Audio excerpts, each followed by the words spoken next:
Listen, folks, listen closely because this is going to shock a few people, and frankly, it needs to be said. What you're about to hear isn't for the faint-hearted. It's for the strong, the awakened, the people who refuse to be lied to any longer. We live in a world of noise, chaos, distraction, and weak leadership hiding behind shiny optics. And then we've got this guy, Narendra Modi, a guy who, I'll be honest, a lot of people thought was strong, thought was decisive. But let me tell you something, Modi is a kid, emotionally, spiritually a kid. Now, don't misunderstand. He's got the look, he's got the gestures, the speeches, the branding.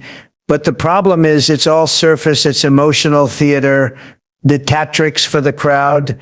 You strip that away, what are you left with? A boy trying to prove he belongs in a room full of men. Let me say this, it's not strength, it's not power, it's performance. Real strength, true leadership comes from detachment. You have to be so rooted in your purpose, so anchored in your destiny that the noise doesn't even touch you. You don't flinch, you don't bend, you don't compromise your soul just to please the crowd. And I've seen it, Modi bend, Modi plays to the crowd. He needs the cheers. He thrives on the applause. That's not leadership, that's emotional addiction. You see, a man of destiny, he doesn't chase approval. He doesn't need validation. He doesn't flinch when attacked. He absorbs it. He transcends it. That's the difference. A real man, a real leader, he doesn't build his image. He is the image. He doesn't act confident. He walks with the calm of someone who knows heaven is backing him. Do you understand? But when you're still a kid inside, clinging to the need to be liked, you start dancing for the world. And when you dance for the world, you sell your soul inch by inch to the very forces you should be dominating. And that, folks, is what's happened to Modi. Still trying to prove he's a giant when he's acting like a child, crying over criticism, obsessed with perception, tightening his grip every time he feels exposed. That's fear. That's weakness. That's spiritual immaturity. Let me teach you something. When you're truly powerful, you let go. You walk away from fake praise. You detach from the outcome. You know who you are. You don't need the headlines. You are the headline. You're not swayed by emotions. You control them. You don't demand loyalty from the crowd. You command it without asking. That's real authority. And that's what Modi lacks. He's clinging, grasping, insecure, like a child who lost his toy and now screams until someone gives him another. And it gets worse because when a kid plays with fire, he doesn't just burn himself, he burns the whole house down. So what you're watching now isn't leadership, it's emotional chaos with a public relations team. It's a little boy trying to rule an empire with no inner foundation, no divine clarity, no detachment from ego. Everything he does is for image, for applause. But guess what? The applause will stop. And when it does, what will remain? The strong know this. Silence is strength. Detachment is power. Identity is destiny. When you have it, you don't scream. You don't prove. You don't perform. You just move. And the world adjusts. You speak, mountains move. You decide, nations shift. And you don't flinch because you're not here to play politics. You're here to fulfill purpose. So when I say Modi is a kid, I'm not talking about age. I'm talking about soul. I'm talking about spiritual stature. You can wear a suit, you can scream like a lion, but if your decisions are based on emotion, you're still crawling, still learning, still pretending to be something you're not.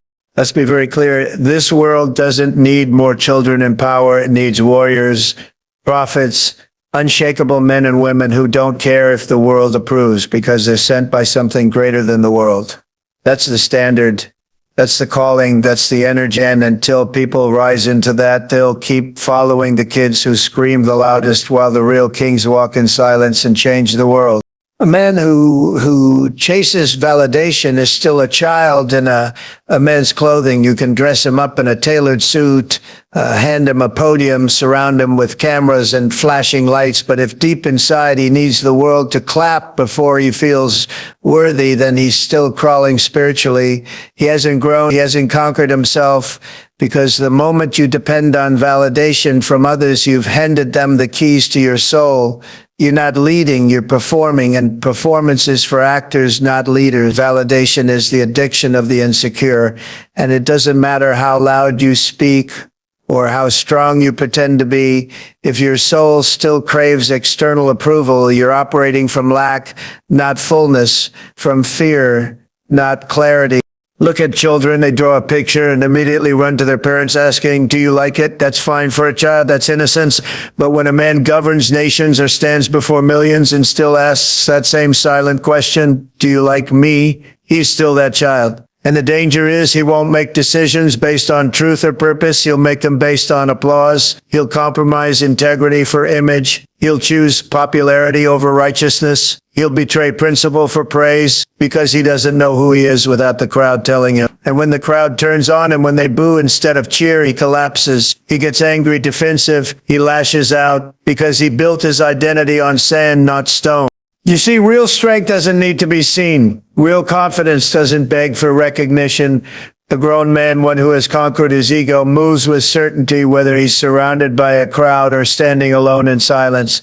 He knows what he carries. He knows who sent him. And that knowledge is enough. That is the maturity that separates kings from clowns, prophets from performers. You can't rule if you still need to be loved. You can't lead if you're still desperate to be liked. Because the truth isn't always light, and real leadership isn't about being liked. It's about standing firm in the storm, even when the people who once praised you now curse your name. Children don't have that. They panic when the praise disappears. They chase approval like it's oxygen. And that's why a man who still craves validation is dangerous, not because he's evil, but because he's unstable, because he will twist the truth to protect his image, because he will serve himself while claiming to serve others, because he is still a boy looking for someone to clap. And when you give a boy power, you don't get leadership, you get chaos dressed up as command. You get emotional decisions, petty retaliation, and fragile egos pretending to be brave. You don't build nations that way. You don't shape destinies that way. Until a man is free from the addiction of applause, he will always be a slave in disguise, bound by the need to be seen, and never truly powerful. Detachment isn't indifference. It's dominance over the emotions that enslave the weak. People often confuse detachment with coldness, with apathy, with a lack of care. But that's not what detachment is. Detachment is mastery. It's the ability to feel every emotion, every insult, every temptation to react, and still remain in command of yourself. It's not the absence of feeling, it's the presence of discipline. It's not that you don't hear the noise, it's that you refuse to be moved by it. Detachment is not a wall, it's a throne. It's the seat where real kings sit while the world tries to shake them. The emotionally weak react to everything. Every insult becomes a crisis, every disagreement becomes a war. They are slaves to opinion, bound by approval and addicted to response. They can't sleep if someone disrespects them. They can't think straight if someone criticizes them. Why? Because their emotions rule them. Their mind is not a weapon. It's a battlefield of insecurity. And so they overreact, they explain themselves, they retaliate, not because they're strong, but because they're controlled. That's weakness dressed in pride. But when you detach, when you truly detach, you rise. You walk into the storm and don't flinch. You hear the lie and don't respond. You see the betrayal and you stay calm. Not because you're numb, but because you've outgrown the need to be understood. You've reached a level where peace matters more than power, where purpose speaks louder than ego. And in that state, you become dangerous to the world that feeds on chaos, because you can't be baited. You can't be manipulated. You can't be used. Detachment doesn't make you passive. It makes you precise.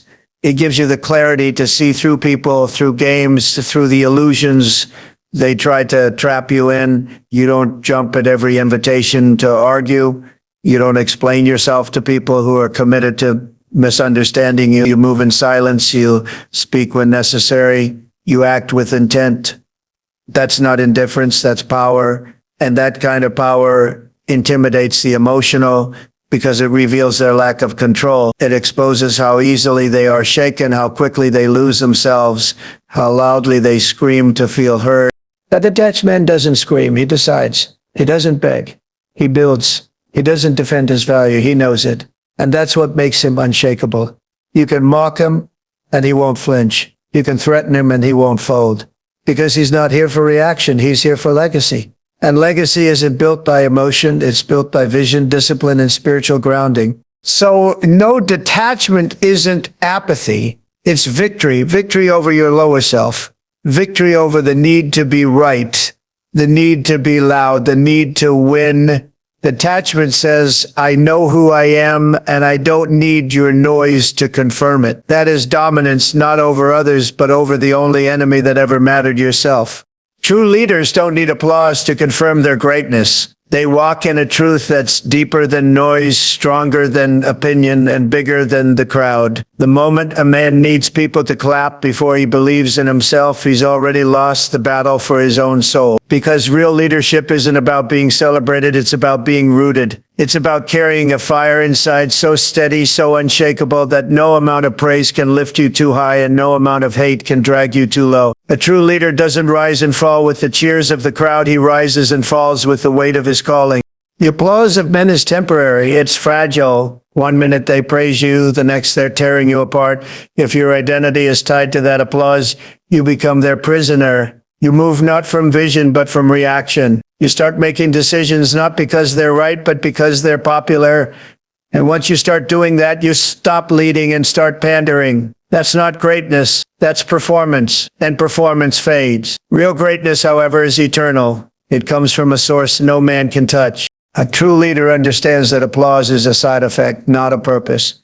He doesn't step into the arena to be liked. He steps in because he's called. He speaks the truth knowing it will offend. He takes the hard road because it's the right one. He says what others are too afraid to say, not to make headlines, but to shake hearts. He doesn't chase admiration. He doesn't need the media to love him. He's not asking to be crowned. He's already chosen, already appointed, already sent. When you don't need applause, you become dangerous to the systems that depend on control, because you can't be bought. You can't be blackmailed. You can't be silenced. A man who doesn't flinch when the applause fades is a man who's not here for approval. He's here for impact, and impact doesn't always come with applause. Sometimes it comes with rejection, sometimes with isolation, sometimes with betrayal. But the true leader endures it all because he's not here for comfort. He's here for purpose. Weak men get addicted to the sound of clapping. They start feeding off it, needing it, and before long they can't function without it. They become soft, dependent, afraid to tell the truth because it might cost them their applause. But greatness doesn't care about clapping hands. It cares about clean hands, purposeful hands, hands that build something eternal even when no one's watching. So if you want to lead, truly lead, let the applause die, let the noise fade, and ask yourself, when no one is cheering, when no one is watching, when no one even says thank you, will you still lead? Will you still build? Will you still rise? Because that is the measure of great, not who praises you when you succeed, but who you are when there's no praise at all and you still refuse to quit. Spiritual maturity is the ability to walk alone while the world stares in confusion. Not because you're lost, but because you've found a path they can't see. The mature soul doesn't need a crowd to confirm its direction. It doesn't panic in solitude. It doesn't second guess in silence. It walks with purpose when others are standing still. It moves with conviction when others are waiting for permission. Because maturity isn't about age, reputation, or how many follow you. It's about how deeply you've rooted yourself in the truth, even when it makes you stand alone. Most people can't handle isolation. They confuse being alone with being wrong, so they conform, they compromise, they do what's safe, what's common, what keeps them liked. But spiritual maturity demands separation. It pulls you out from the noise so you can hear what others are too distracted to receive. And when you move in that kind of calling, the world won't understand you. They'll mock your silence, question your decisions, call your discipline arrogance, your clarity stubbornness, because you no longer need their map. You have your own. But here's the reality. Walking alone is proof you've evolved. Immature minds need constant agreement to feel secure. They need company, not for companionship, but for validation. They're not strong enough to trust the vision if no one else claps for it. They depend on consent, but spiritual maturity doesn't. It's not arrogant. It's anchored in a truth bigger than public opinion, bigger than trends, polls, or groupthink. When you're mature, you're not chasing comfort. You're chasing alignment with your creator, your mission, your eternal assignment. And that kind of pursuit costs you the crowd. The world is full of noise, everyone talking, tweeting, reacting, comparing. But maturity is quiet. It listens more than it speaks. It observes without needing to interrupt. It understands that presence speaks louder than performance. It doesn't explain itself to everyone. It doesn't water itself down to fit into shallow spaces. It simply is. And in that stillness and that quiet separation, it becomes powerful. To walk alone is to walk in the fire sometimes. But fire refines. It burns away ego, neediness, insecurity. It teaches you that solitude isn't punishment. It's preparation. It's where God meets you. It's where your character is forged. Where the old parts of you die and the true you is born. That birth can't happen in the crowd. It happens when you're stripped of applause, distraction, comfort. That's where depth is created. That's where power is formed. And while the world watches, while they whisper, while they shake their heads and say, why isn't he doing what we expected? You keep walking, not to prove anything, but because your steps are ordered. Because spiritual maturity no longer needs to be understood. It only needs to be faithful. And when you master that, you no longer fear being alone. You embrace it because you finally realized alone is where the giants are made. Children play for praise. Men build for purpose. It's the dividing line between those who seek to be admired and those who are determined to fulfill a mission. Children do things for attention. They perform. They seek approval. They want to be noticed. Everything they do is tied to reaction. If people cheer, they feel important. If people ignore them, they collapse. But a real man doesn't move for praise. He moves for purpose. He wakes up with vision, not to be seen, but because he knows he was sent. What he builds isn't just for applause, it's for legacy. The difference is deep. A child draws in the sand and looks up for claps. A man carves into stone and doesn't look up until it's done. He doesn't stop to ask if it's popular. He doesn't check the crowd for affirmation. He works in silence. He builds with blood, with patience, with discipline. His reward is not the noise of now, it's the impact that will echo long after he's gone. Because purpose doesn't demand celebration, it demands commitment. The problem with playing for praise is that it's addictive. The more you receive it, the more you need it. The more you need it, the less willing you are to walk alone. And soon you start compromising your calling to keep the clapping going. That's the trap. You stop standing for truth and you start performing for applause. You avoid offense, avoid controversy, avoid risk. Not because it's wrong, but because you're scared to lose the audience. That's the mindset of a child, not a builder. Children change direction every time the wind blows. They chase trends, copy others, abandon their original voice for the approval of the moment. But real men, anchor themselves. They don't follow noise, they follow calling. They don't shift because the crowd disagrees. They stay the course because the foundation is deeper than emotion. They build when no one's watching. They sacrifice when no one says thank you. They sow into things that might not even bloom until they're gone. And that's strength, that's maturity. That's what separates those who are remembered from those who are merely seen. You can't fulfill purpose if you're still addicted to praise, because purpose will require you to be misunderstood. It will ask you to be disliked. It will demand that you speak when silence is safer. It will call you to build when others are partying, to sacrifice when others are celebrating. And if you're still playing for praise, you'll quit. You'll quit when they stop clapping. You'll quit when they criticize. You'll quit when it gets quiet. But a man of purpose doesn't stop because he wasn't doing it for them. He was doing it for something greater. So the choice is clear. Keep playing for the applause or start building for the mission. One gives you noise. The other gives you legacy. One feeds your ego. The other fulfills your destiny. And only one will stand when the spotlight fades. Purpose. Always purpose.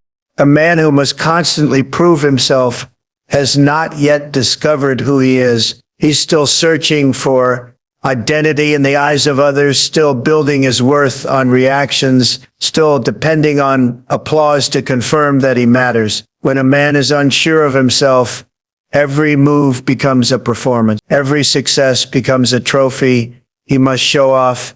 Every criticism becomes a threat to his fragile foundation. He's not living, he's defending, not creating, just reacting because deep down, he doesn't know who he is without someone else telling him. The need to prove yourself is rooted in fear of being overlooked, fear of being forgotten, fear that if you stop performing, people will stop caring. And so you overcompensate, you speak louder than necessary, you chase recognition, you fight battles that don't need to be fought. You spend your energy trying to appear strong because you're terrified someone will see how uncertain you truly feel. That's not confidence, that's survival mode. That's a man who's lost an image chasing shadows of self-worth. But when a man truly knows who he is, he no longer needs to prove it. He walks into a room and doesn't explain his presence. He leads without shouting, acts without announcing, creates without broadcasting. Because his value doesn't come from outside, it comes from within. He understands that truth doesn't scream, it stands. That identity isn't proven, it's embodied. And when you embody who you are, you don't argue, you don't beg, you don't compete. You just move and the world adjusts. The tragedy is that so many people live their entire lives trying to prove a point that was never theirs to prove, trying to convince others that they're worthy, they're strong, they're successful. But the loudest man in the room is usually the most insecure. The one who constantly reminds you of his greatness is still unsure if he believes it himself. He's still performing for acceptance, still chasing approval that should have come from within long ago. But the truth is, no matter how loud you get, no amount of proving will bring peace, because peace doesn't come from proof, it comes from identity. When you know who you are, you can let others misunderstand you. You can be misjudged and stay silent. You can lose attention and still remain anchored. That's strength. That's maturity. That's a man who has come home to himself. You no longer need to outshine others because you're no longer in competition. You don't need to talk about what you've done. Your presence speaks for itself. You don't live to impress. You live to express purpose. And that quiet confidence, that unshakable clarity, that's what separates boys trying to prove something from men who have nothing left to prove. So until you no longer need to be seen to feel valuable, you haven't truly found yourself. Until the silence feels just as powerful as the applause, you're still searching. But once you find who you are, the game changes. You stop proving, you start building, and the world takes notice, not because you ask them to, but because they can't ignore someone who walks in truth. The ego screams, wisdom whispers. You can always tell who's ruled by ego. They're loud, aggressive, always needing to dominate the moment. They interrupt, they boast, they over-explain, overcompensate, and always try to control how they're perceived. Ego is desperate to be noticed. It doesn't rest until it feels superior. It needs to be right, needs to win, needs to be seen as the biggest voice in the room. That's why it screams, because deep down it knows it's fragile. The ego can't stand silence because silence forces it to face what it's trying to avoid, emptiness. Wisdom, on the other hand, doesn't panic in silence. It doesn't fear being overlooked. It's not performing. It speaks only when necessary, and when it does, its words cut deeper than the loudest noise ever could. Wisdom doesn't compete, it observes, it listens, it waits, it understands timing. It has nothing to prove. That's why it whispers. Because when you truly know something, when you're anchored in truth, you don't have to yell to be heard. Your presence already speaks. Your actions already echo. Wisdom doesn't ask to be respected. It naturally commands it. The ego is reactive. It hears an insult and explodes. It takes disagreement as disrespect. It turns every challenge into a personal war. Why? Because it's insecure. It's built on sand. Always shifting, always needing reinforcement. That's why ego-driven people are exhausted. They're constantly on edge, fighting for approval, guarding their image like it's life or death. But wisdom isn't shaken like that. Wisdom can hear an insult and remain calm. It can hear a lie and choose not to respond. It doesn't take everything personally because it's not attached to appearance. It's rooted in essence. A wise person understands that silence is often more powerful than a thousand arguments, that not reacting doesn't mean weakness. It means control. It means power. Wisdom isn't trying to win moments. It's focused on building legacies. The ego wants to conquer a room. Wisdom wants to impact generations. The ego gets loud in fear. Wisdom gets quiet in strength.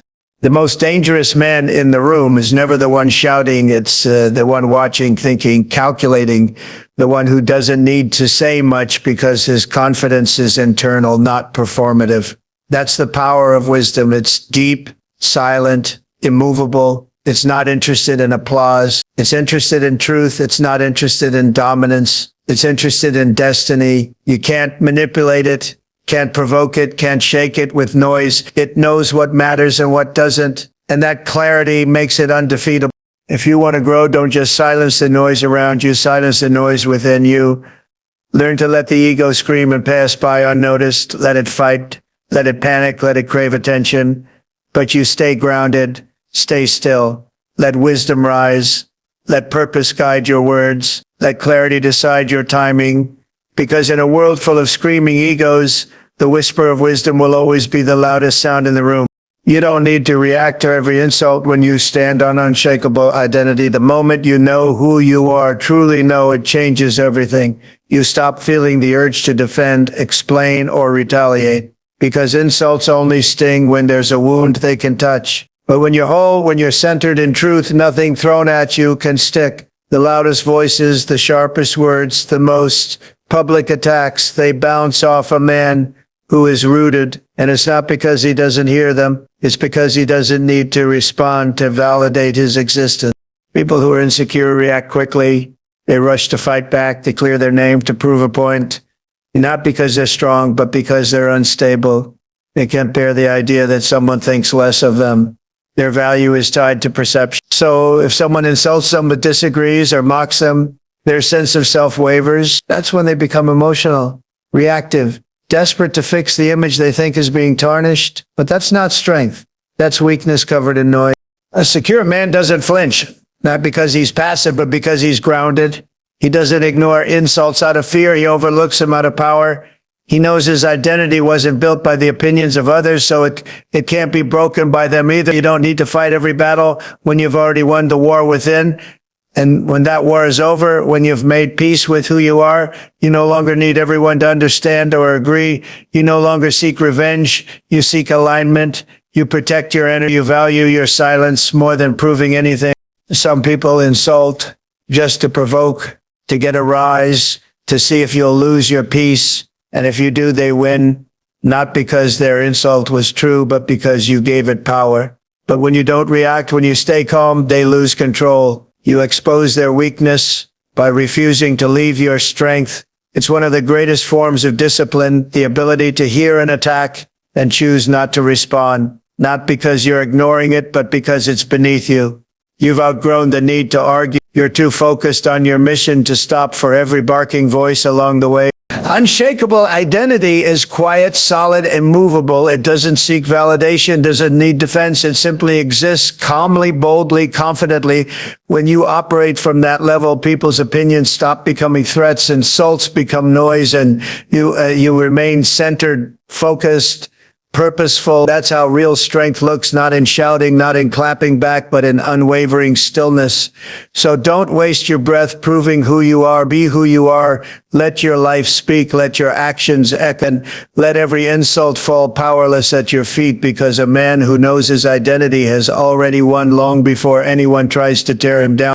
Attachment to public image is spiritual poverty disguised as leadership. It looks like strength from the outside, the polished speeches, the curated appearances, the constant control of perception. But at the core, it's hollow. It's a man building a house of mirrors, hoping that if everyone sees a certain version of him, maybe he'll start to believe it too. But the truth is, when your identity is tied to how others see you, you are no longer leading, you're surviving. You are not walking in purpose, you're managing a performance. And deep down, you know it.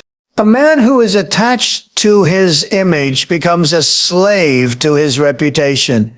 He lives in fear of exposure, not because he has something to hide, but because his entire worth is wrapped in being admired. Every move becomes strategic. Every word is filtered. Every action is weighed against public opinion. And in that process, authenticity dies. The voice of purpose is silenced by the voice of approval. And leadership becomes less about direction and more about manipulation, less about impact and more about maintaining an illusion.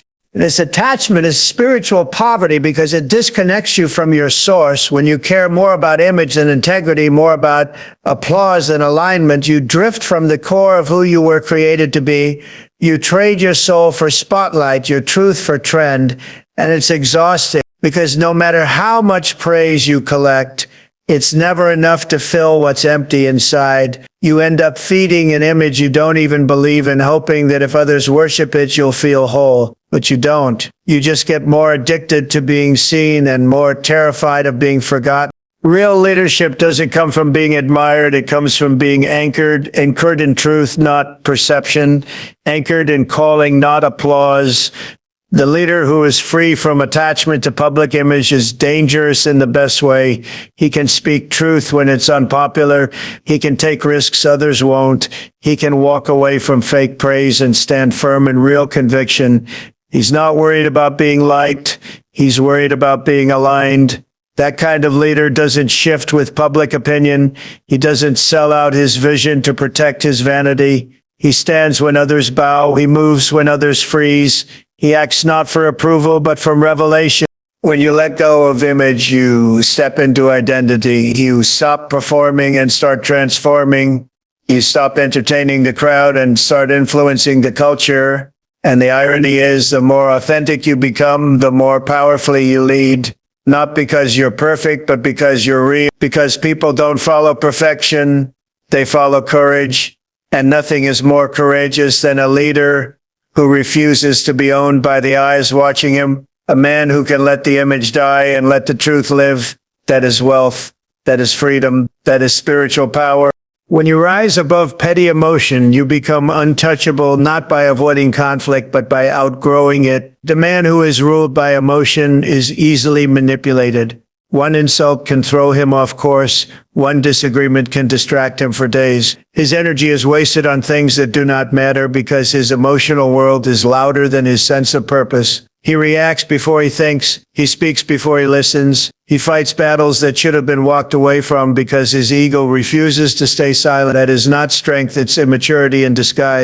But when a man rises above that, when he learns to master his emotional responses, he becomes dangerous in a whole new way. Not dangerous in the reckless sense, but in the way that true power always is: calm, focused, unshakable. He's not triggered by noise. He doesn't need to prove anything. He doesn't chase validation or try to control what others think. He's not moved by every emotional wave because he's rooted in something deeper, something higher. His decisions are based on vision, not mood, on destiny, not ego. It's not that he doesn't feel, he feels everything. But he's not owned by those feelings. He doesn't let emotion dictate action. He processes, he discerns, and then he moves with intention. That's real maturity. That's real power. Petty emotion thrives on chaos. It wants reaction. It wants retaliation. It keeps people stuck in cycles that lead nowhere. But when you rise above it, you break the cycle. You stop being predictable. You stop being manipulated. You stop giving people control over your peace. Some people will try to provoke you just to steal your focus.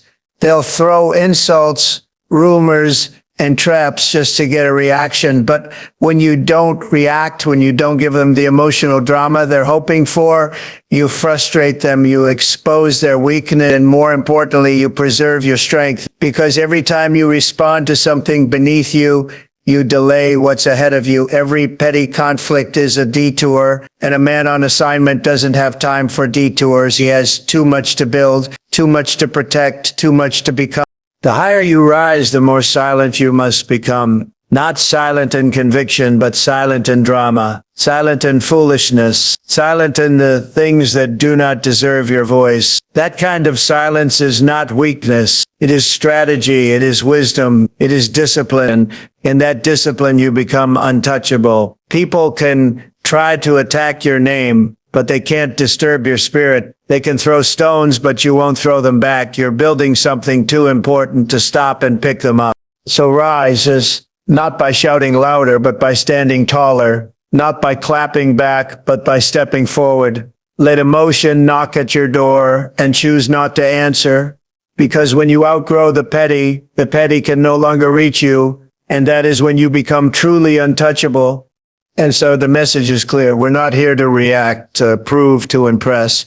We are here to become, to rise above the noise, to detach from the emotional games, the applause addictions, the ego battles that keep men small. Because when you no longer need the crowd can no longer control you. When you stop playing for praise and start living for purpose, you become a force the world cannot manage, manipulate, or mute. This world is led by too many grown children dressed in power, empty on the inside, screaming for attention because they've never met themselves. But you are not called to be one of them. You are called to rule your spirit before you ever lead others. You are called to walk alone if it means walking in truth. And above all, you are called to let go of who the world says you should be so you can step fully into who you were created to become. The future doesn't belong to the loudest voice. It belongs to the quietest strength. The man who is detached from the world's grip, yet fully connected to his divine mission. Let the world scream. Let the immature chase noise. But you rise in silence, in purpose, in power. That is how greatness is forged. That is how legacies are born. And that is how kings are made.